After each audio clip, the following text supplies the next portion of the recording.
Assalamualaikum dan salam sejahtera kepada Encik Muhammad Rain dan rakan-rakan saya sekalian. Saya Muhammad Muizuddin bin Murad daripada SMP Geografi pemegang nombor kad metrik di 2017-2080737. Saya ingin membentangkan tentang inovasi kumpulan kami yang telah dilaksanakan dalam pengajaran dan pemudahcaraan PDPC Tata Bahasa Melayu, iaitu kata tugas berdasarkan buku digital yang dihasilkan. Walau bagaimanapun, penggunaan digital tidak semudah penggunaan buku bercetak. Buku digital mengandungi atur cara, format dan kaedah tertentu yang harus diketahui sebelum pengguna boleh memulakan pembacaannya. Buku digital juga dikenali sebagai buku elektronik yang merupakan sejenis penyampaian maklumat yang merujuk kepada penggunaan data elektronik sebagai buku yang mengandungi pelbagai maklumat.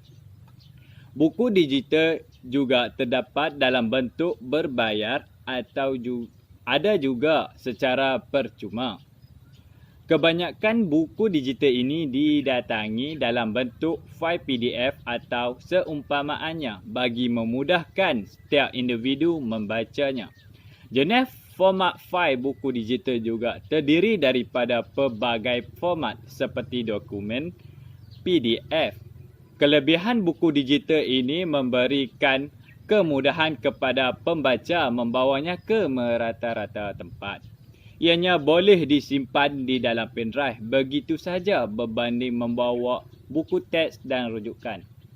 Terdapat 4 elemen yang telah kumpulan kami masukkan di dalam buku digital ini, iaitu strategi, pendekatan, kaedah dan teknik.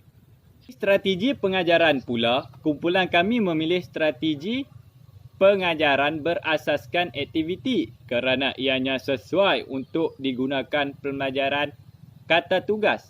Strategi pengajaran berasaskan aktiviti bermaksud guru melibatkan pelajar dalam aktiviti yang memberi peluang kepada pelajar untuk melatih atau mengaplikasikan apa-apa yang dipelajari.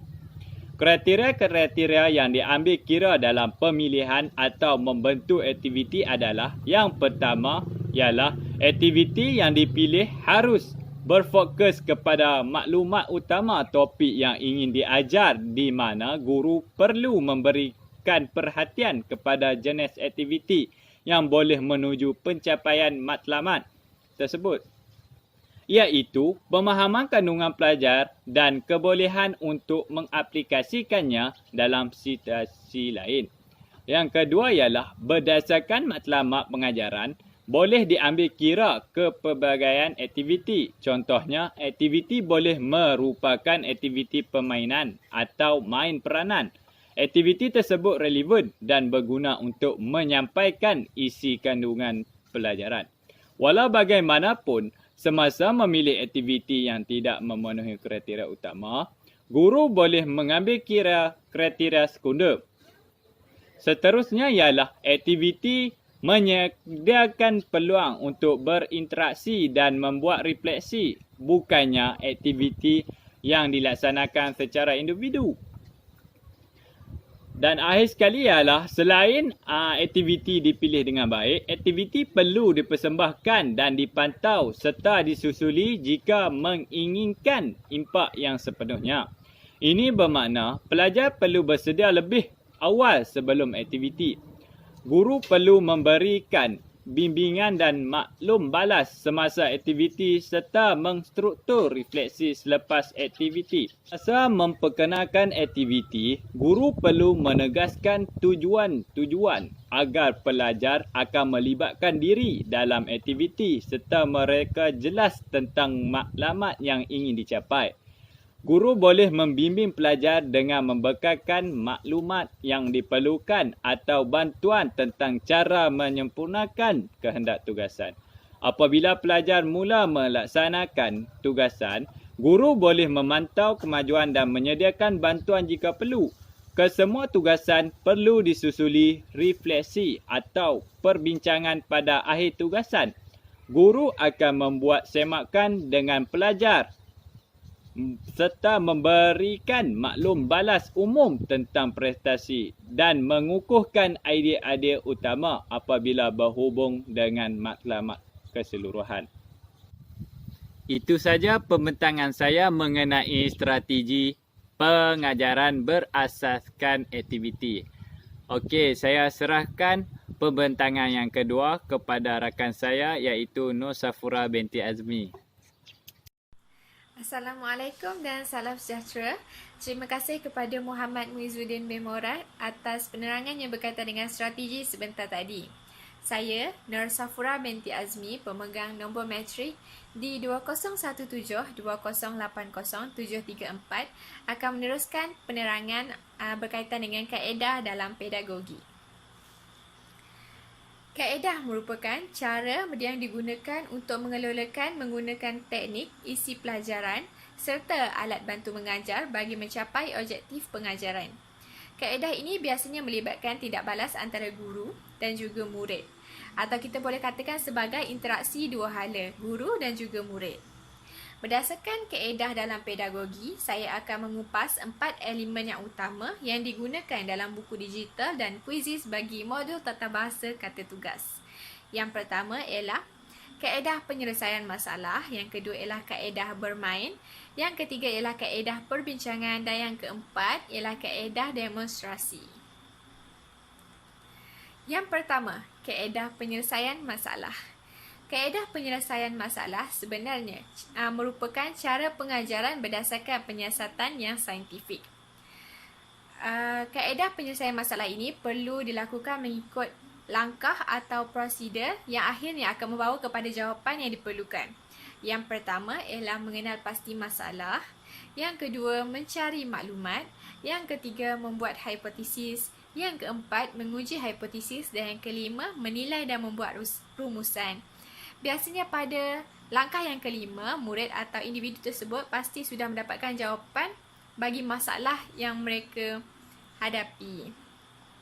Contoh kaedah penyelesaian masalah dalam buku digital modul tata bahasa kata tugas ada pada bahagian aktiviti seperti aktiviti fun and pick serta aktiviti teka lakonan. Kedua-dua aktiviti ini memerlukan murid untuk menyelesaikan masalah bagi mendapatkan sesuatu jawapan. Yang kedua ialah kaedah bermain. Kaedah bermain ni konsepnya kelihatan mudah tetapi sebenarnya sukar untuk didefinisikan. Secara umumnya, main adalah simbolik, bermakna, menyeronokkan, sukarela, bermotivasi intrinsik, berperaturan dan juga berbentuk episodik. Ia juga dapat dikategorikan mengikut fungsinya iaitu bermain sebagai suatu kemajuan, bermain sebagai kuasa, bermain sebagai fantasi dan juga bermain sebagai suatu permainan. Bermain merupakan suatu pendekatan terancang dan berstruktur bagi memberikan peluang kepada murid belajar dalam suasana yang tidak begitu formal, menyeronokkan, bebas dan selamat, melahirkan perasaan meneroka serta mencuba dan meningkatkan kemahiran mereka. Melalui bermain, perkembangan fizikal, kognitif, psikomotor, sosial, emosi semuanya dapat dipupuk. Justeru melalui proses bermain juga, kanak-kanak atau murid-murid akan mendapat pengalaman langsung yang peristiwanya akan memberikan kesan pembelajaran yang bermakna. Contohnya, dalam buku digital modul tata bahasa kata tugas, terdapat unsur-unsur elemen permainan yang diterapkan. Seperti permainan cari perkataan tersembunyi dan juga dalam kuisis iaitu penerapan atau bentuk kuis yang berunsur permainan. Kedua-dua bentuk kuis ataupun permainan ini lebih kepada permainan sebagai suatu kemajuan, iaitu mereka melalui sendiri proses permainan itu dan merasai sendiri pengalaman dan mungkin akan memberi kesan kepada minda ataupun emosi mereka yang membuatkan mereka mudah mengingati pembelajaran tersebut. Yang keempat ialah kaedah perbincangan. Perbincangan merupakan proses aktif yang melibatkan guru dan pelajar dalam persekitaran pembelajaran.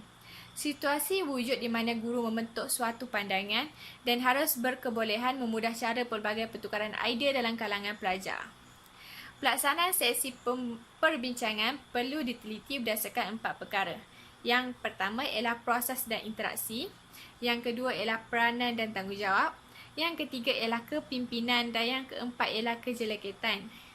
Contohnya dalam buku digital modul tata bahasa kata tugas, pada bahagian aktiviti fun and pick, hot seat dan juga teka lakonan.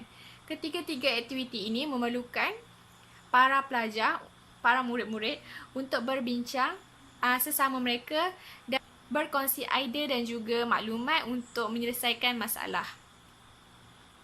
Dan yang terakhir ialah kaedah demonstrasi. Demonstrasi merupakan satu cara untuk melatih pelajar memahami dan melakukan sesuatu aktiviti mengikut prosedur. Dalam proses demonstrasi, terdapat komunikasi lisan yang langsung tentang sesuatu maklumat daripada guru kepada pelajar. Ia melibatkan pendekatan visual untuk memerhati proses, maklumat dan juga idea. Ianya bersifat interaktif kerana guru dan pelajar sama-sama terlibat dalam persekitaran pembelajaran kolaboratif.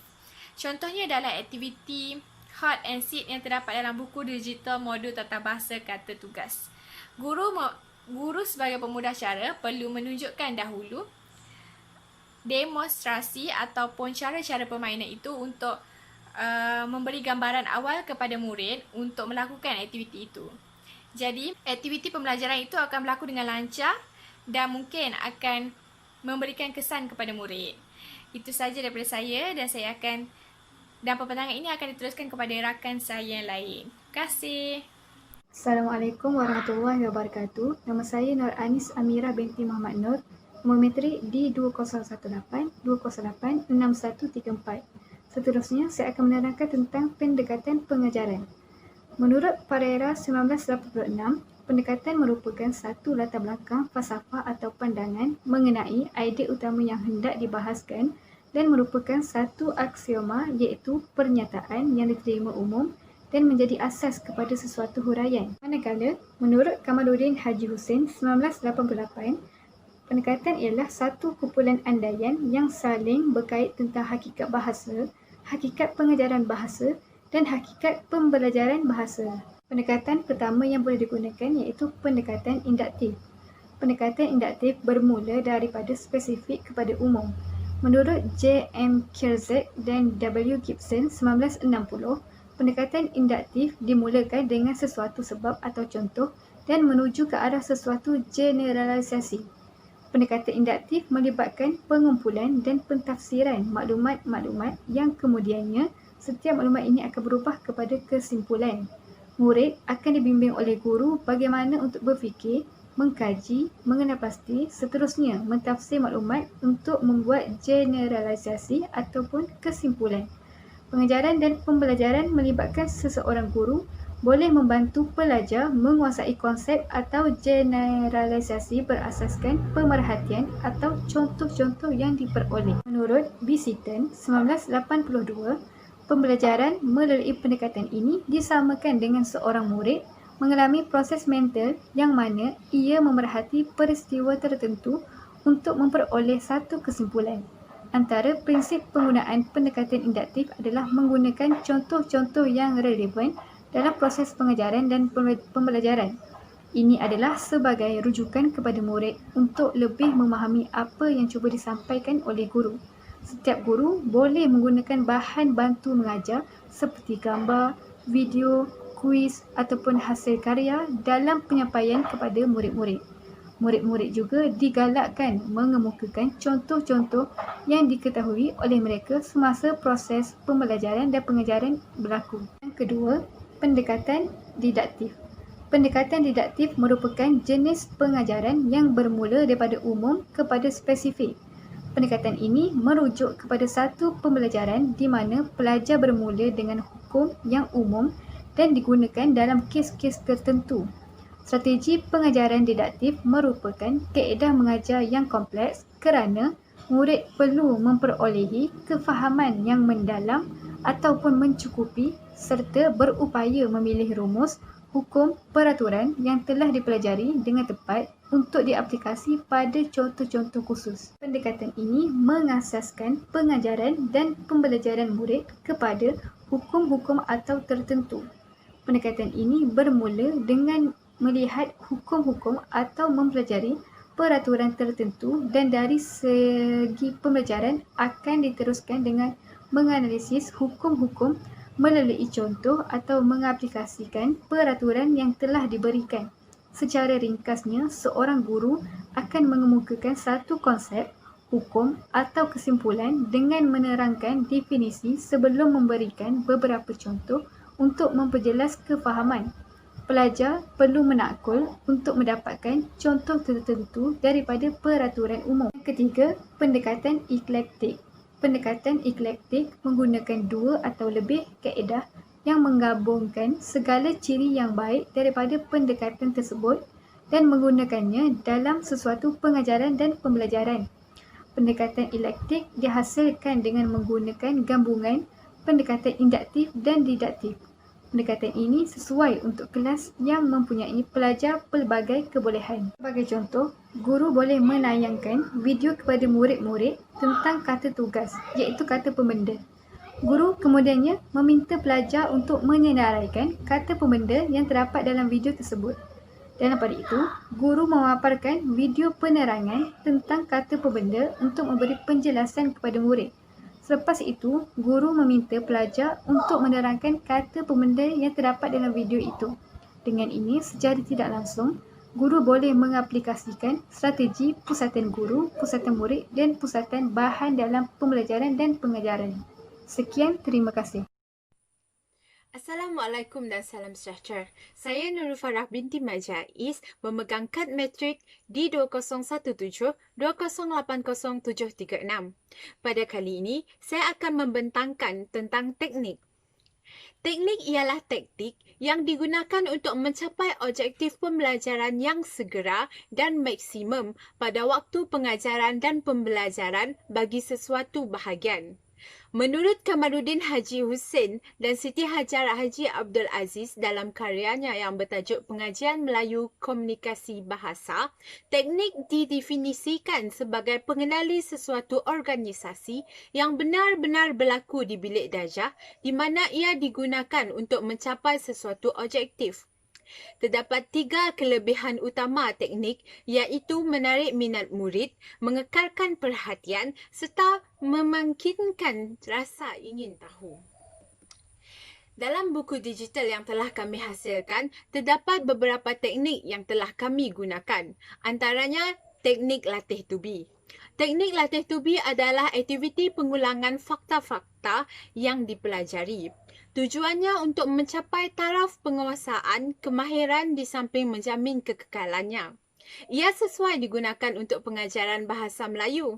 Melalui teknik ini, pelajar akan mengalami proses mendengar, melihat dan memikirkan maksud. Mengikut teknik ini, terdapat 5 kebolehan menggunakan bahasa. Yang pertama ialah sebutan. Menyebut patah-patah perkataan atau suku kata dengan betul termasuk intonasi yang membawa makna dalam sesuatu situasi. Kebolehan yang kedua ialah tata bahasa. Kebolehan yang ketiga, pembahandaan kata, vocabulary dan kefasihan. Kebolehan yang terakhir ialah kefahaman. Teknik ini juga dikenali sebagai teknik menghafaz. Teknik yang kedua yang kami gunakan ialah teknik permainan bahasa. Permainan bahasa adalah satu cara dalam mempelajari bahasa melalui teknik permainan. Pelibatan dalam permainan telah memberi peluang kepada pelajar memperolehi latihan intensif, pembelajaran bermakna dan sebagai alat diagnostik.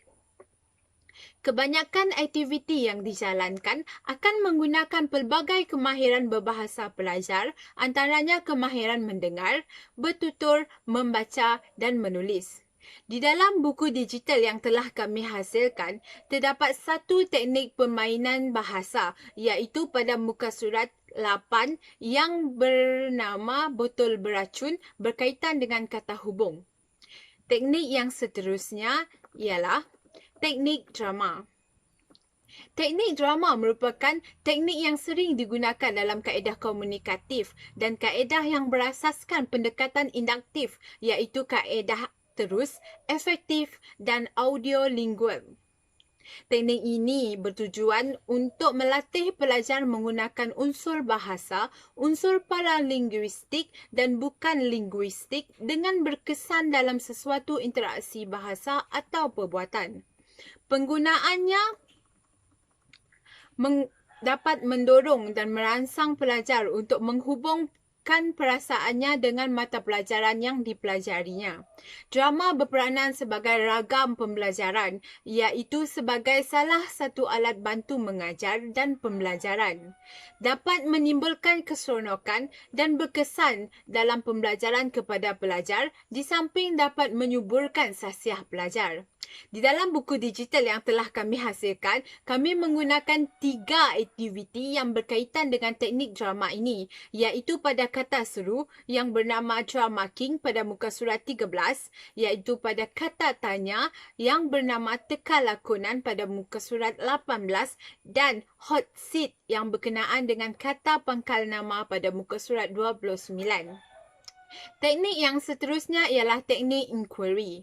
Dalam teknik inquiry, teknik ini dapat menimbulkan daya refleksi di kalangan pelajar, merupakan satu kaedah pengajaran bahasa yang dinamik untuk menimbulkan minat dan daya kreativiti di kalangan pelajar kerana pelajar sering mengemukakan soalan bagaimana. Oleh itu, ia dapat melatih pelajar mengemukakan pelbagai soalan. Ciri lain yang terdapat dalam teknik ini termasuklah memberi latihan yang sebenar dalam proses kemahiran berfikir secara kreatif dan kritis. Terdapat satu permainan ataupun aktiviti yang terdapat dalam buku digital yang berkaitan dengan teknik inquiry, iaitu pada latihan kata perintah muka surat 21 bernama permainan fikiran dan nyatakan. Teknik yang terakhir ialah teknik perbincangan. Teknik perbincangan didefinisikan sebagai satu aktiviti mengeluar dan mengulas pendapat tentang sesuatu tajuk. Tujuan teknik ini adalah untuk melatih pelajar mengeluarkan fikiran dan pendapat dengan bernas. Teknik perbincangan adalah satu aktiviti pengajaran dan pembelajaran berbentuk perbualan dan ia dilakukan di kalangan pelajar di bawah penyeliaan dan kawalan seorang guru.